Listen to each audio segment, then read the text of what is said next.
This is a story of a house that has seen many changes. It was a house in which a scientist was born. It was a farmhouse. It was a gentleman's residence. And latterly, it was a house which cared for people with disabilities. But now, in April 2021, it's about to see a change again. It is probably one of the oldest houses in Barnwood, built in 1740 or thereabouts, at the junction of two important roads. Running east to west, Ermine Street, today known as Barnwood Road, and off that, running north to south, Upton Lane, through to Upton and onwards to Matson. It was a small house, relatively speaking, for it was only one room deep, but it was 3 stories high. This is the building, Manor House. Although elegant when it was built, it was by no means grand. But as we look at this today, we can clearly see that the house has been extended rearward and is somewhat larger. It and its extensive grounds down to the brook and beyond would suggest this was once a gentleman's residence. And so it was. The first family to live here were the Bubb family, Samuel and Sophia Bubb. And it was they that probably called this the Manor House. They set up home here, and their daughter, Beta Bubb, married somebody called William Wheatstone, and they set up home in Gloucester.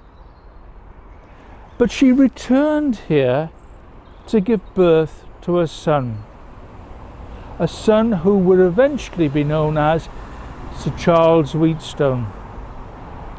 We know he was born here because he says so in his biography. He says he came back to play in its extensive gardens and orchards and to be with his grandparents. The next family to live here were the Rear family. They were gentlemen farmers, and it was they that extended the building southwards. You can see the newer bit on the left hand side here and the older bit on the right hand side. They built all the trappings of a farmhouse. They built a vinery, they built stables, they had pigs and hens, and the wide swathe of land that goes all the way down to the Wootton Brook and onwards again was cultivated. At the far end was an orchard. But the building was going to change yet again. All that remains of William Rear's farm buildings is the stable block, known today as the old mortuary. Why the old mortuary? Well, I'm getting ahead of myself.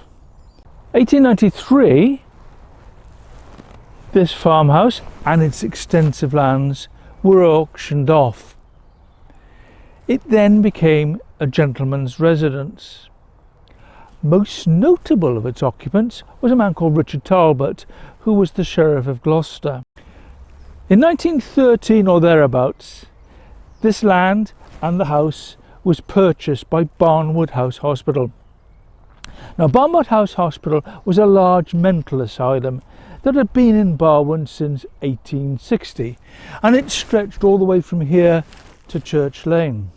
But it was concerned that the encroachment of the ever-growing hucklecoat would affect the peace and tranquility of its patients. So they purchased this land to stop that happening. They didn't really know what to do with the house, and so they let it out. But the building was going to change its function yet again. In 1917, It was offered to the War Office as a respite for those soldiers suffering shell shock. But this was refused by the War Office as they had plenty of accommodation. It then became a home or an annex of the hospital for 12 female patients. But that didn't work very well. And eventually it became accommodation for nurses. In 1968, the main hospital closed and this building came into its own. For the hospital moved a number of patients from the main building, which is now closed, into this building. Dormitories were built and it was made suitable for these patients. Extensions were added. And this continued for a number of years, but sadly that too was not financially viable and that function closed. It was at this point that the Barnwood House Hospital Trust rethought their objectives.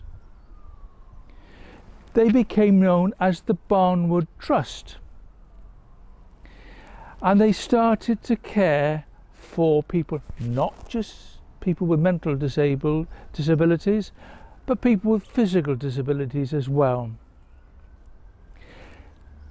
They changed this building into a daycare centre. They put this new single-storey extension on as a day room. They built sheltered accommodation. The first phase to the west, the second phase to the east. It now cared for a different type of person. Now known as the Manor Daycare Centre, this building again came into its own. For about £2 a day, up to 30 guests would be accommodated here. They were given transport to and from their homes, a cup of coffee and biscuits on arrival, a hot meal, and a place in which to relax, do hobbies perhaps, and on a nice day sit out in these gardens here. The building was extended. A chiropodist was employed, a hairdresser was employed, and these guests could enjoy all the benefits of relaxation and care. But not only the guests from outside, but many of the residents here in this sheltered accommodation used this facility in which to meet fellow residents. This went on for many, many years, but eventually the Trust decided to change the way things happen. And so now, as we look over these extensive, beautiful grounds of Manor House, the area and the house are about to face perhaps one of the greatest changes in its lifetime. Changes in social care, increased legislation, and a shift in focus have caused the Barnwood Trust to re-evaluate the use of the house and its grounds. Trust are now looking for a suitable purchaser for this house. So, after some 160 years, the presence of Barnwood House Hospital here in Barnwood will be no more.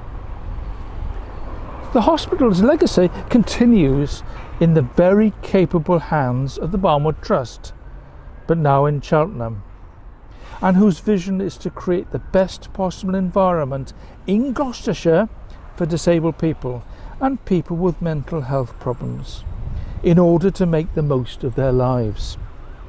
Well, there you are, the history of one of the jewels of Barnwood, the Manor House.